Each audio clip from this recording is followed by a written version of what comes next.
성탄절이 참 좋은 날이죠.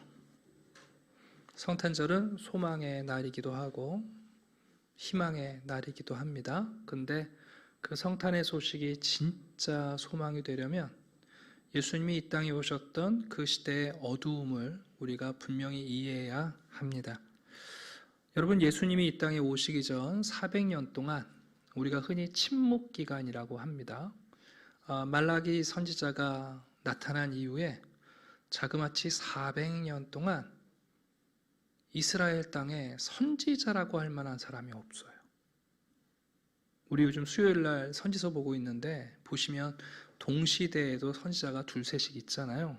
누구라도 이분은 하나님의 선지자라고 하는 사람들, 시대마다 그들이 이어져 내려오는데 말라기 이후에 선지자라고 할 만한 분이 없는 거예요. 그러니까 예수님 당시에 선지자라는 그분들은 들어는 봤지만 본 적은 없는 멸종 인간들이에요. 이해가 가시죠, 여러분? 할아버지한테 들었어요. 엄마한테 듣고 성경에서 듣긴 했어요. 선지자들이 있다. 하나님의 음성을 들려주는 분들이다. 그런 분이 있어요? 근데 어디 있어요? 지금은 없다. 그러니까 공룡 같은 분들이란 뜻이에요.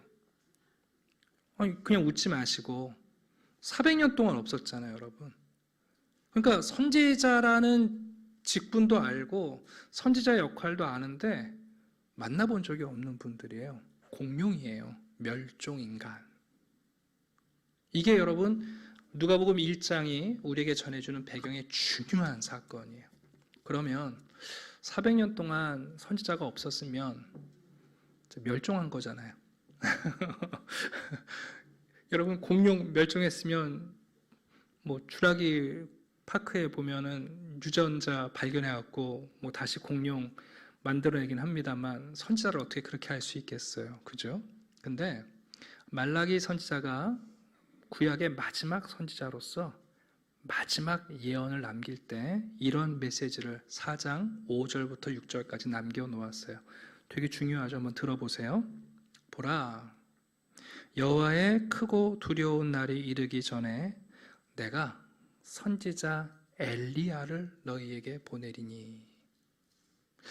400년 동안 선지자가 지금 없는데 말라기 선지자에 의하면 다음에 오시는 선지자는 보통 선지자가 아니라 어떤 선지자가 온다고요?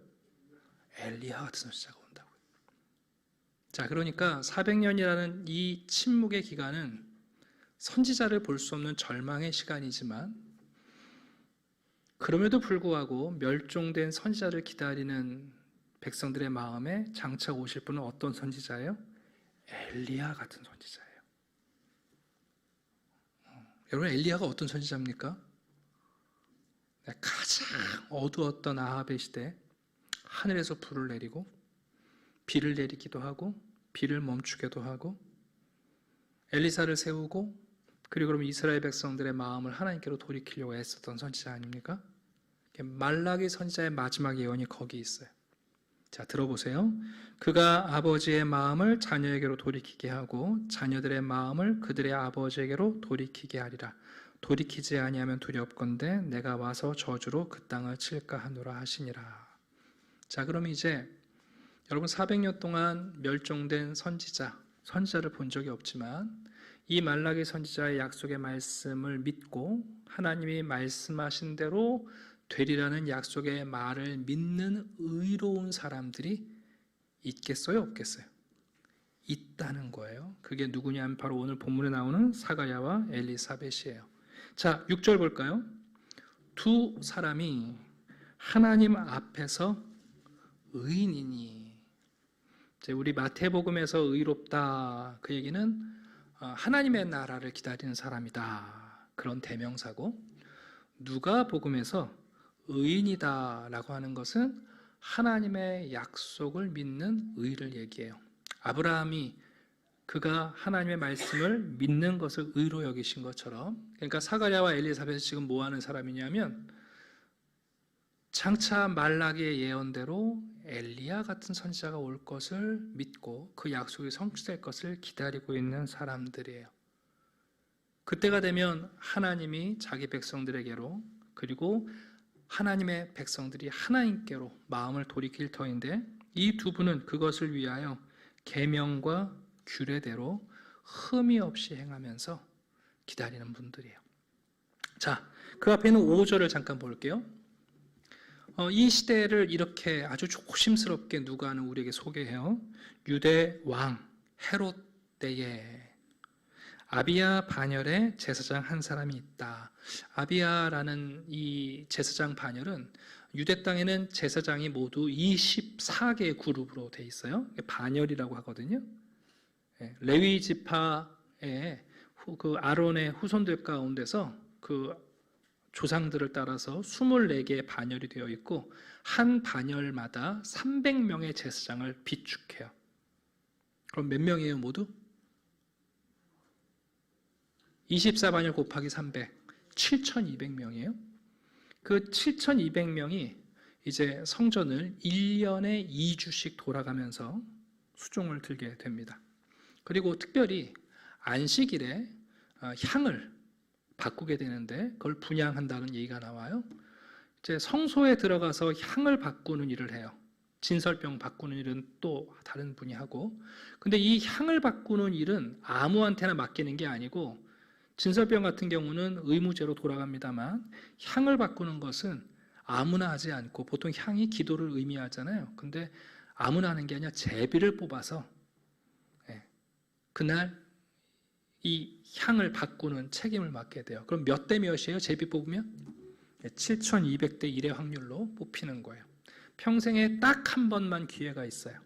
한 번 향을 바꾸고 나면 그 다음에 백성들이 이분을 존경해요. 성소에 들어갔다 나오신 분이니까 이분을 존경하고, 그리고 이제 향을 바꾸고 나와서 백성들이 기다리고 있다가 그분이 축도하고 돌아가는 거예요.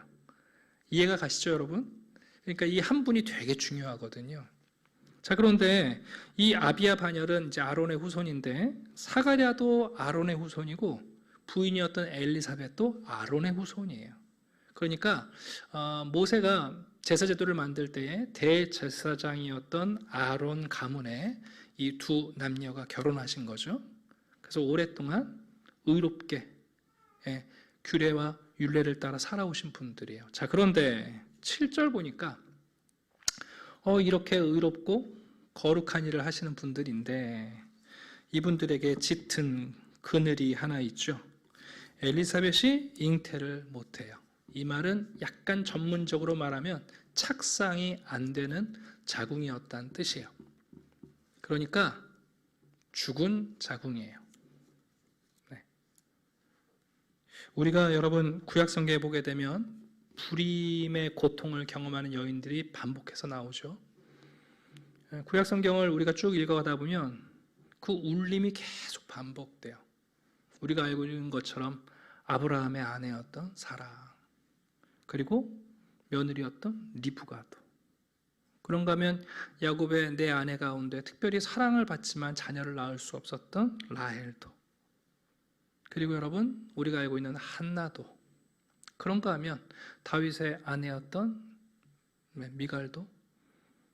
구약성경은 끊임없이 자녀를 낳지 못하는 여인들의 짙은 어둠을 이야기합니다. 왜 그게 중요한가? 여러분, 자녀들은요 소망이기도 하고 절망이기도 해요. 여기 부모님들은 이게 무슨 얘기인지 하면 하고 알아들으실 텐데, 자녀들은 여러분 가정의 소망이기도 하고 가정의 절망이기도 해요. 자녀들은 그 시대의 소망이기도 하고 그 시대의 절망이기도 해요. 저는 어제 우리 전사님들하고 잠깐 얘기 나누면서 그런 얘기를 했어요. 그 산업혁명 당시에 그때는 뭐 움직이기만 하면 노동 인구로 썼으니까 보통 기록에 보면 영국 같은 데서는 산업혁명 당시에 4살 반 아이부터 공장에서 일을 했거든요. 5살, 6살, 7살, 여러분 그런 아이들 다 노동을 했어요. 하루에 18시간씩. 근데 유일하게 영국이 안식일은 쉬어요. 그래서 영국에서 나온 게 글루미 썬데이잖아요. 주일날은 쉰단 말이에요. 그러니까 일주일 내내 여러분 하루에 16시간, 18시간씩 애들이 다 노동을 하니까 학교를 누가 보내요? 그래서 만들어진 게 주일학교거든요. 그래서 교회에서 그 아이들 주일날 교육시킨 게 지금 썬데이 스쿨의 시작이에요. 그리고 그 산업혁명 시대의 그늘 속에서 복음은커녕 오히려 더 피폐해지는 걸 보시고 이제 벌어진 운동이 구세군 운동 같은 경우가 있죠. 이런 얘기를 하는 것은 뭐냐면 교회가 어떤 시대에 여러분 어둠들과 그늘들을 우리가 봐요.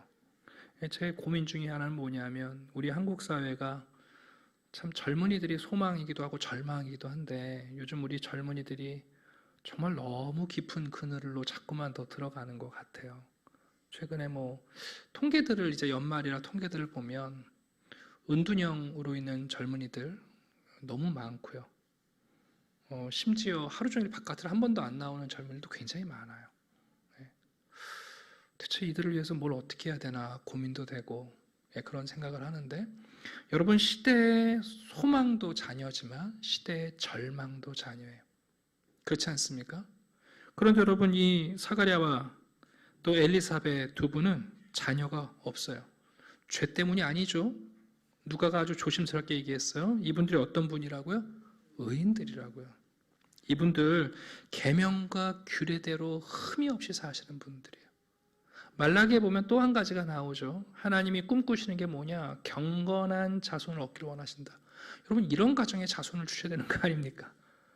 네? 의롭고 율례를 지키고 이런 가정에 여러분 자녀를 주셔야 되는데 여러분 자녀가 없어요. 그러니까 사가랴의 마음속에는 두 가지 기도 제목이 계속해서 울리고 있는 거죠. 잠시 후에 우리가 이미 봤습니다만 성소에서 가브리엘 천사를 만나잖아요. 다니엘이 만났던 천사가 가브리엘이고 약 500년 후에 지금 이제 사가랴한테 나타나신 건데 여러분 천사가 나타나자마자 사가랴에게 무슨 얘기예요? 네 기도를 들었다 그러신다고요. 여러분 사가랴가 무슨 기도했겠어요? 두 가지 했겠죠. 적어도 두 가지 기도 제목을 지금 우리에게 은연중에 알려줬잖아요. 첫 번째, 의인이다. 엘리야와 같은 선지자가 오기를 기다리고 그 선지자가 와서 엘리야와 같은 일을 하기를 기도하고 기다리는 사람. 또 한 가지는 자녀가 없죠. 어떻게 보면 자녀를 가질 수 없죠. 네. 어떻게 보면 해결할 길이 없는 자녀에 대한 하나님께 소망을 두고 어쩌면 아브라함이나 사라나 리브가와 같이 하나님의 기적적인 자녀들을 꿈꾸며 그냥 혹시라도 그런 일이 생기지 않을까 하는 낭만적인 기도를 드렸던 것 같아요. 이 두 가지가 사가랴가 하나님께 드렸던 기도고 천사는 정확하게 사가랴의 기도를 들었다, 알았다라고 표현합니다. 자, 이제 한 가지만 더 예비적 정보를 전합니다. 사가랴의 이름이 뭐라고요? 알면서 왜 모른 척하세요? 사가랴라고요? 자, 그런데 이 이름이요, 당시에는 굉장히 흔한 이름이었어요. 왜 그런가? 네, 그걸 알아보려면 출애굽기로 가야 돼요. 우리 잠시 출애굽기로 가겠습니다.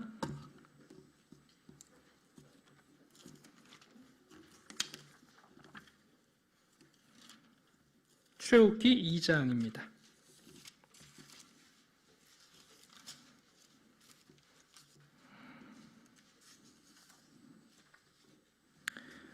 자, 출애굽기 2장 23절부터 25절까지를 제가 천천히 읽겠습니다. 여러 해 후에 애굽 왕은 죽었고 이스라엘 자손은 고된 노동으로 말미암아 탄식하며 부르짖으니 그 고된 노동으로 말미암아 부르짖는 소리가 하나님께 상달된지라. 하나님이 그들의 고통 소리를 들으시고 하나님이 아브라함과 이삭과 야곱에게 세운 그의 언약을 기억하사 하나님이 이스라엘 자손을 돌보셨고 하나님이 그들을 기억하셨더라. 여기 기억하셨더라가 사가랴예요. 왜 이때 당시 사가랴라는 이름이 많았는가? 어떤 시대라는 거예요? 마치 430년 동안 애굽에서 종살이했던 이스라엘 백성들이 신음하면서 그 짙은 어둠 속에서 과연 하나님이 우리를 기억하시나? 우리를 잊으신 거 아닌가? 그럴 때 여러분이 출애굽기에서 기가 막힌 얘기가 나오는 거잖아요. 하나님이 돌보셨고 그들을 기억하셨더라. 그래서 여러분 이스라엘 백성들이 이 헤롯이 통치하는 이 어두운 시대에 자녀들이 나면 이름을 뭐라고 붙였다고요? 사가랴. 하나님이 기억하셨으면 좋겠다. 우리를 기억하셔야 되는데. 그러면서 여러분 이 사가랴라는 이름을 아이들에게 계속해서 이름을 붙인 겁니다. 그러니까 다시 오늘 본문으로 오면 본문 5절은 이런 뜻이 되겠죠. 유대왕 헤롯 때에 아비야 반열에 제사장 한 사람이 있으니 하나님이 기억하셨더라. 의로운 사람, 계명과 규례대로 살아가는 사람, 잉태치 못함으로 자녀가 없고 나이가 들어가는데 하나님이 기억하셨더라. 400년 동안 나타나지 않는 선지자를 기다리며 엘리야와 같은 선지자를 바라고 간구하고 있는 그의 기도를 그렇게 기도하는 사가랴를 기억하셨더라 하는 겁니다. 오늘 성탄절을 앞두고 우리 성도님들에게 드리고 싶은 첫 번째 위로의 말씀은 하나님이 기억하신다는 겁니다. 네. 아유, 한 해가 마감되는데 건강검진했더니 오진이라고 그러는 게 아니라 암이라고 그러고,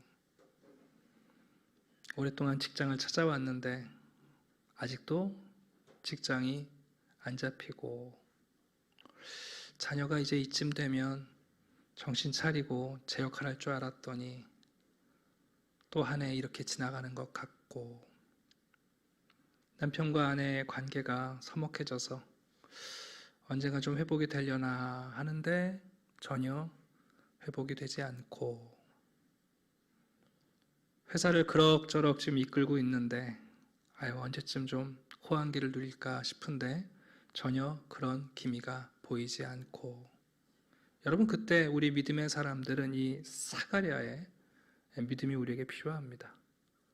하나님이 침묵하신다고 해서 여러분 우리를 잊으신 건 아닙니다.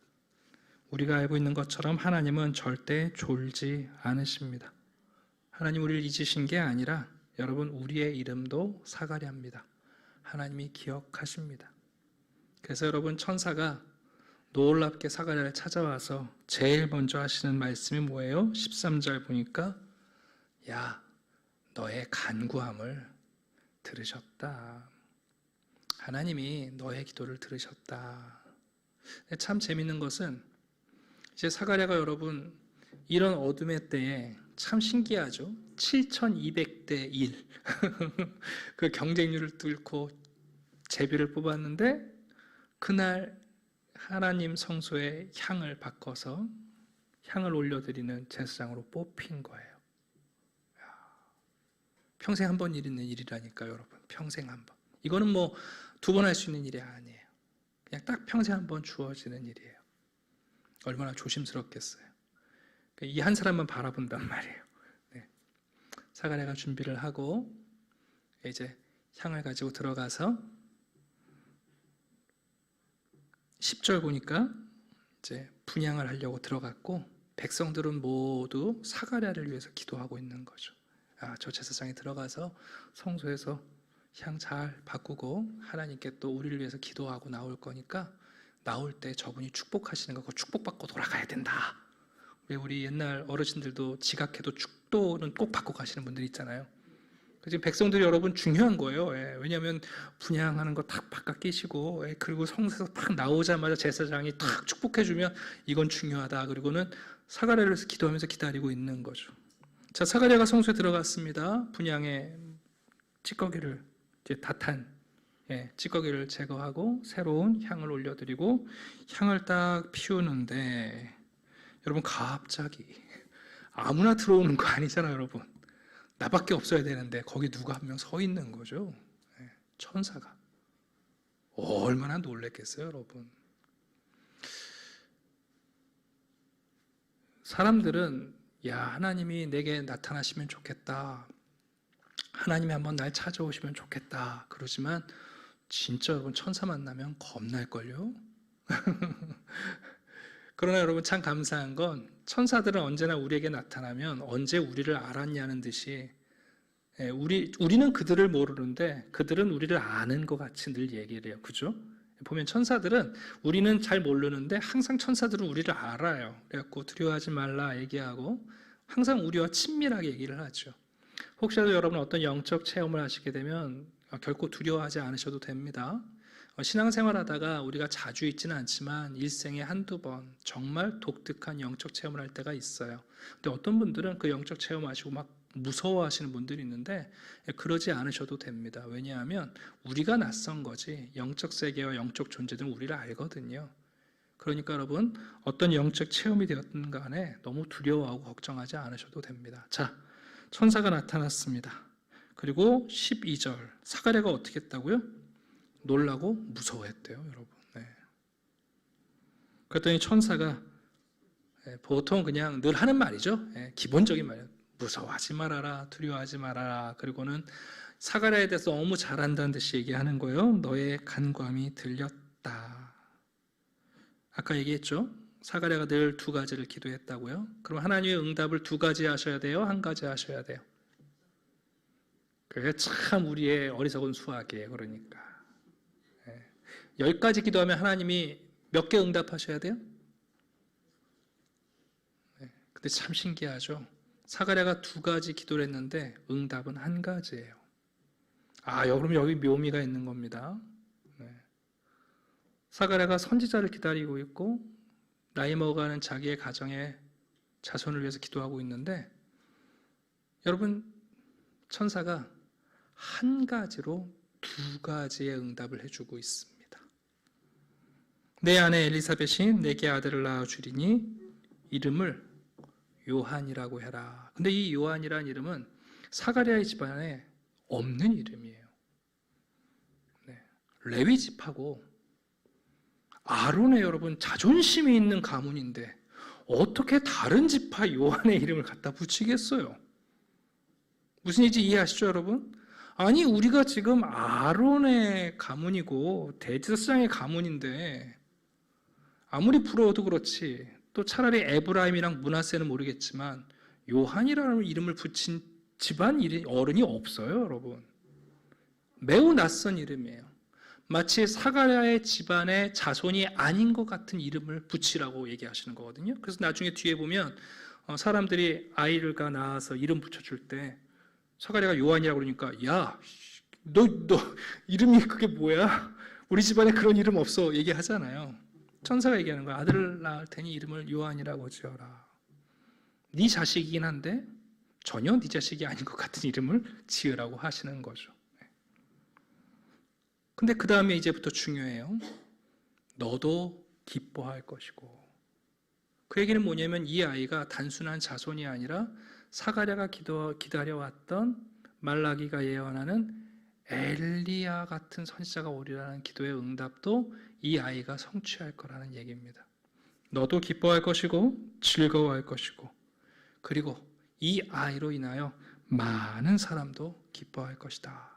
그리고는 아까 우리가 읽었던 말라기의 예언을 그대로 다시 한번 언급합니다. 그리고는 17절 노골적으로 얘기하죠. 엘리야의 신령과 능력으로 주 앞에 먼저 와서 아버지의 마음을 자녀의 마음을 서로에게로 돌이키는 일을 할 것이다. 이 아이는 준비하는 아이가 될 거다. 그러니 너는 이 아이를 나실인으로 키워라 하는 메시지를 주게 됩니다. 자, 이제 아멘 하면 될까요? 아니에요. 사가랴가 이상한 얘기를 해요. 18절 봅시다. 천사에게 답변합니다. 내가 이것을 어떻게 알리오? 재밌는 것은 누가복음에 이 단어가 이 문장이 두 번 등장하는데 마리아도 똑같은 얘기를 했어요. 그런데 마리아가 했던 어떻게 내게 이런 일이 있으리요 하는 말은 믿음의 반문이고 사가랴가 했던 말은 불신의 반문이에요. 여러분 하나님께서 사가랴가 기도하고 있는 두 가지의 기도의 제목을 한 가지로 응답하시는데 사가랴는 그것을 받아들일 수가 없어요. 네. 그래서 지금 여기서 말하고 있는 내가 이것을 어떻게 알리오 라는 말은 불신의 말이에요. 그런 일은 있을 수 없는데요. 그런 일은 있어서는 안 됩니다 하는 말을 던지게 됩니다. 그러면서 그가 얘기하죠. 나도 늙고 아내도 나이가 많습니다. 그랬더니 천사가 약간 짜증이 난 것 같아요. 자기 정체를 밝히죠. 야, 나 가브리엘이야. 지금 그 얘기하는 거 아닙니까? 야, 나 가브리엘이야. 너 지금 무슨 소리 하냐? 이 좋은 소식을 전하여 내게 말하라고 보내심을 받았다. 여러분, 가브리엘은 이제 구약에 보면 하나님의 좋은 소식을 전하는 역할을 감당한 사람이죠. 야, 이게 나쁜 소식이냐?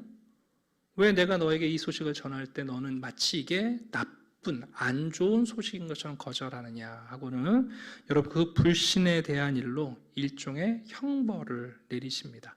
물론 말을 하지 못하게 되는 것은 어떻게 보면 형벌인 듯 하지만 그러나 사가랴에게 주시는 하나님의 선물이기도 해요. 좀 이따 설명해 드리고, 보라, 이 일이 성취되는 것을 네가 볼 때까지 너는 말 못하는 자가 될 거다. 말하게 하면 계속해서 불평의 말이나 불신의 말을 할 수 있으니까 오히려 침묵하게 하십니다. 그 이유가 뭐냐? 내 말을 믿지 아니하거니와 때가 이르면 내 말이 이루어지리라. 이 시간이 꽤 지체된 것 같아요. 지금 밖에 여러분 백성들이 뭐 하고 있어요? 기다리고 있어요. 뭐 하려고? 축도 받으려고. 제사장의 축복기도 받으려고 지금 기다리고 있잖아요. 자, 이제부터 중요한 얘기예요. 그러면 이제 사가랴가 분향하고 몸 하나 상한 거 없이 나오면 뭐 해야 돼요? 네? 근데 지금 뭘 못해요? 말을 못해요. 자, 그러면 사가랴가 말을 못하게 된 게 축복이에요? 축복이 아니에요? 참 묘한, 참 재밌는 표현인 거예요. 네. 그 백성들이 기다리고 있다가 사가랴가 나서 축복기도 할 줄 알았더니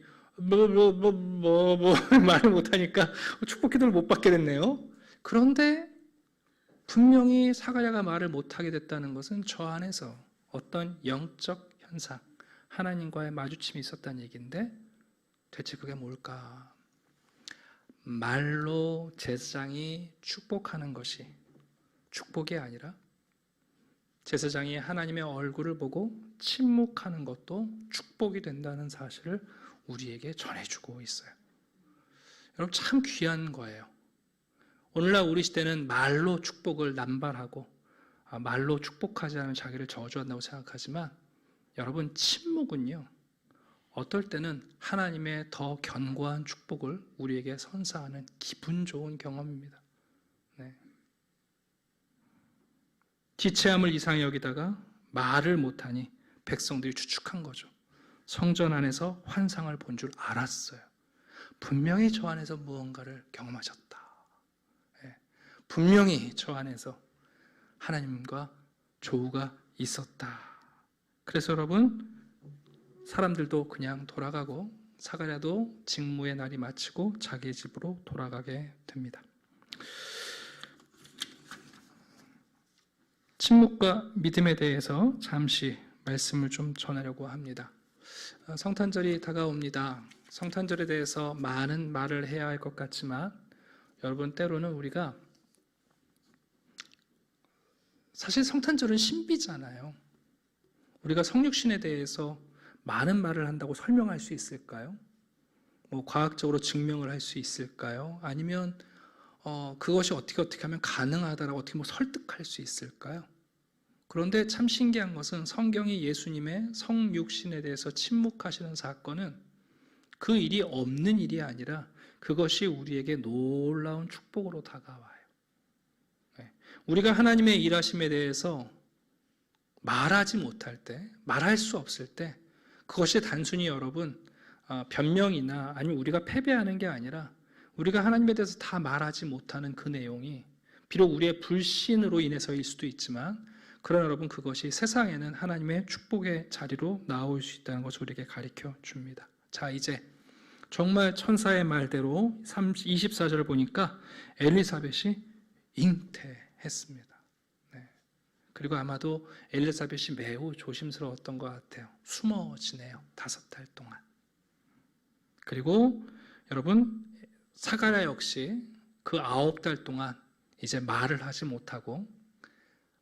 못하니까 계속해서 여러분 이것에 대해서, 하나님에 대해서, 이 아이에 대해서 부단히 생각하고 부단히 기도했겠죠. 나중에 보게 되면 이 요한이 정말 여러분 들사람이 되잖아요. 야인이 되지 않습니까? 그 얘기는 뭐냐면 이 귀중한 아들을 기꺼이 하나님께 드리는 부모 사가랴와 엘리사벳을 우리가 유추하게 됩니다.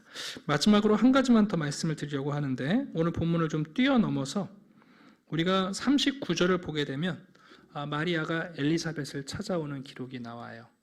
천사가 마리아를 찾아와서 야, 너 잉태할 거야. 성령이 너를 덮으심으로. 아니, 저는 아직 남자를 알지 못하는데요. 그럴 때 천사가 뭐라고 그래요? 네 사촌 엘리사벳 알지? 그 아줌마 임신 못하잖아. 근데 너 그 아줌마가 아이를 가졌다면 믿겠니? 하고 여러분 얘기해 준 거 아니에요? 그래서 마리아가 여러분 천사 만난 다음에 뭐 하는 줄 알아서 바로 엘리사벳한테 뛰어가거든요. 엘리사벳 뛰어가잖아요. 그리고 확인하는 거 아니에요. 그때 이 엘리사벳이 사가랴가 만났던 천사와 자신의 임신 소식을 알려주죠.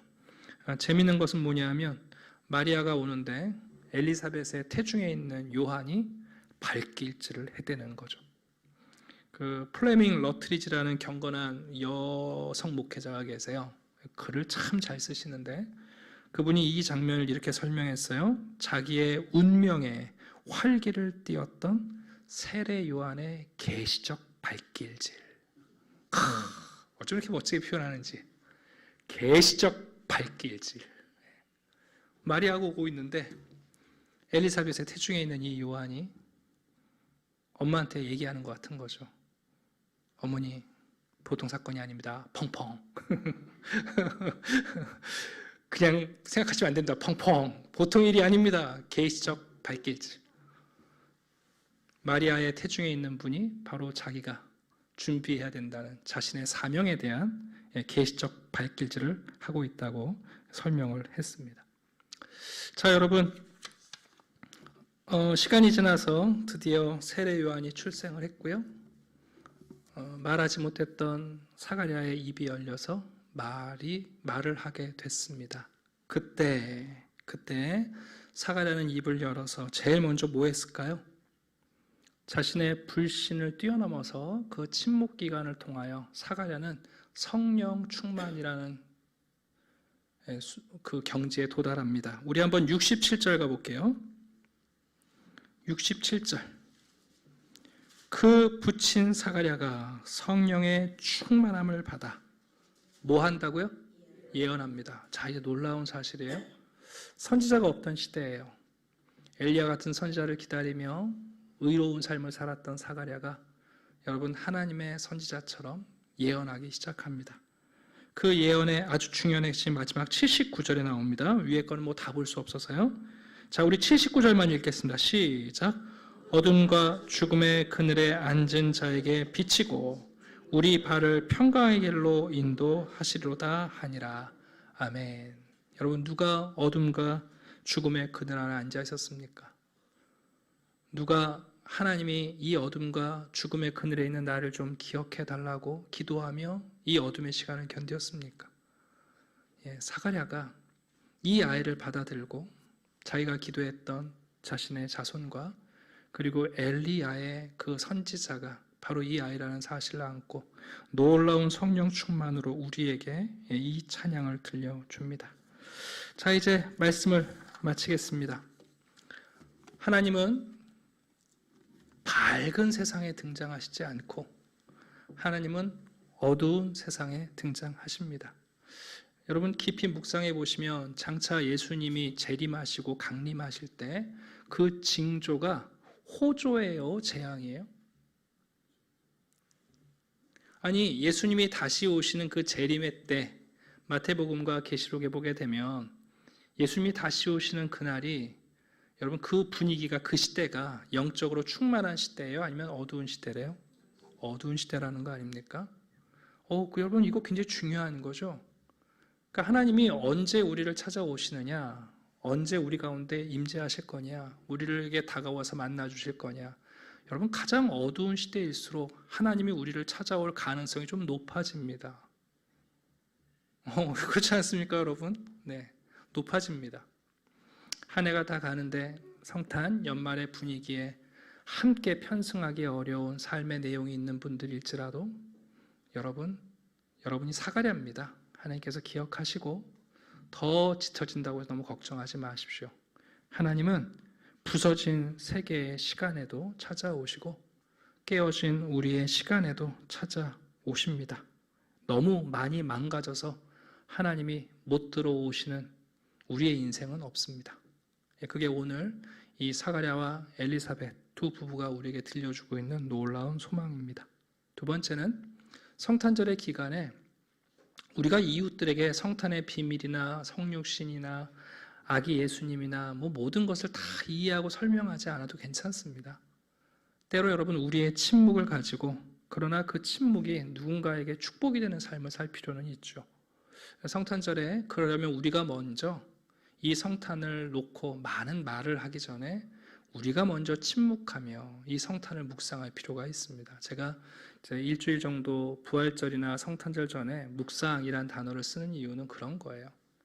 부활절과 성탄절은 성도들이 많은 말을 하는 게 축복이 되는 때가 아니라 우리가 성탄절과 이 부활절의 소망과 기쁨을 먼저 우리 안에 채워놔야 세상에 대해서는 침묵하고 여러분 우리 안에서 이 불신의 사건을 믿음으로 바꿔야 예수님의 죽으심과 부활을 믿지 못하는 우리의 불신을 우리가 믿음으로 바꿔야 하고 하나님이 이 땅에 육신을 입고 오셨다는 사실을 못 믿고 있는 느끼지 못하는 우리가 여러분 그것을 우리가 먼저 침묵하며 우리 안에서 살려놓을 때 여러분 세상에 진짜 축복이 되는 거예요.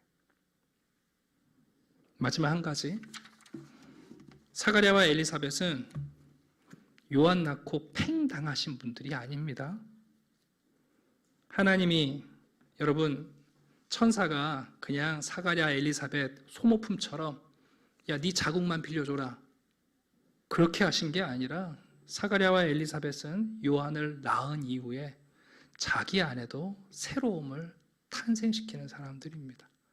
사가랴는 불신을 이기고 성령 충만한 예언자가 되었고 엘리사벳은 여러분 태중에서 뛰어놀던 그 요한을 위한 그리고 마리아를 축복하는 어떻게 보면 태중에 있는 예수님을 가장 먼저 축복하는 놀라운 할머니, 여인이 되었어요, 여러분. 제가 거긴 생략했습니다만, 그죠? 태중에 있는 예수님을 축복하는 첫 번째 사람이 됐어요. 요한을 낳고 나서 사가랴, 엘리사벳 필요 없다, 버림받은 게 아니라 오히려 하나님께서 진짜 두 사람이 기도하지 못했던 귀한 응답을 주시는 거죠. 사가랴에게는 성령 충만을, 엘리사벳에게는 예수 그리스도를 축복할 수 있는 놀라운 기회를 주십니다. 자, 말씀을 마치겠습니다. 이제 성탄절이 한 주간 앞으로 다가왔네요. 권태를 이기시고 잠깐 하루에 잠시라도 침묵하시면서 묵상하시면서 이 성육신의 성탄의 비밀을 여러분 안에 많이 채워두십시오. 네. 정말 여러분 신비한 기적 아닙니까? 하나님이 어린아이의 몸을 입고 이 땅에 찾아오셨다는 것. 이제 새벽에도 전하겠습니다만 세상에 여러분 이런 문학이 없고요. 이런 예술이 없습니다. 그 어떤 여러분 신화에도 이런 이야기는 없거든요. 이건 우리의 아이디어가 아니잖아요. 이건 우리의 창작이 아니라고요. 우리가 상상할 수 없는 일을 하나님이 하시는 하나님의 지혜거든요. 네. 이것에 대한 신비와 경외감이 우리를 찾아올 때에 아마 올해 성탄절 그늘과 사망에 앉아있는 분들일지라도 하나님께서 다시 일어서는 은혜를 주실 줄 믿습니다. 기도드리겠습니다. 아버지 하나님 감사합니다. 하나님이 얼마나 지혜로우신지 하나님이 우리에게 주신 이 뻔한 이야기들 속에 하나님의 마음이, 사랑이, 그리고 하나님의 권세와 능력이 있음을 저희들은 압니다. 한 주간 동안 성탄에 대하여 많이 생각하고 묵상하고 침묵하며 그 신비에 물들어가는 성도들이 되게 해주시옵소서. 하나님이 어디까지 낮아지시며 우리를 찾아오시는지, 내가 얼마나 짙은 사망의 그림자 위에 앉아 있을지라도 하나님이 우리를 새롭게 태어나게 하시는지, 아버지 하나님, 남은 자처럼 또 주님을 바라보며 주의 약속을 믿는 의로운 자들로 살게 하시고, 이 성탄에 우리가 먼저 주님의 축복의 이유가 되고 또 우리를 찾아오신 예수 그리스도를 간직함으로 세상에 참된 축복을 나누어 주는 성도들이 되게 해 주시옵소서. 감사드리며 예수 그리스도의 이름으로 기도드립니다. 아멘.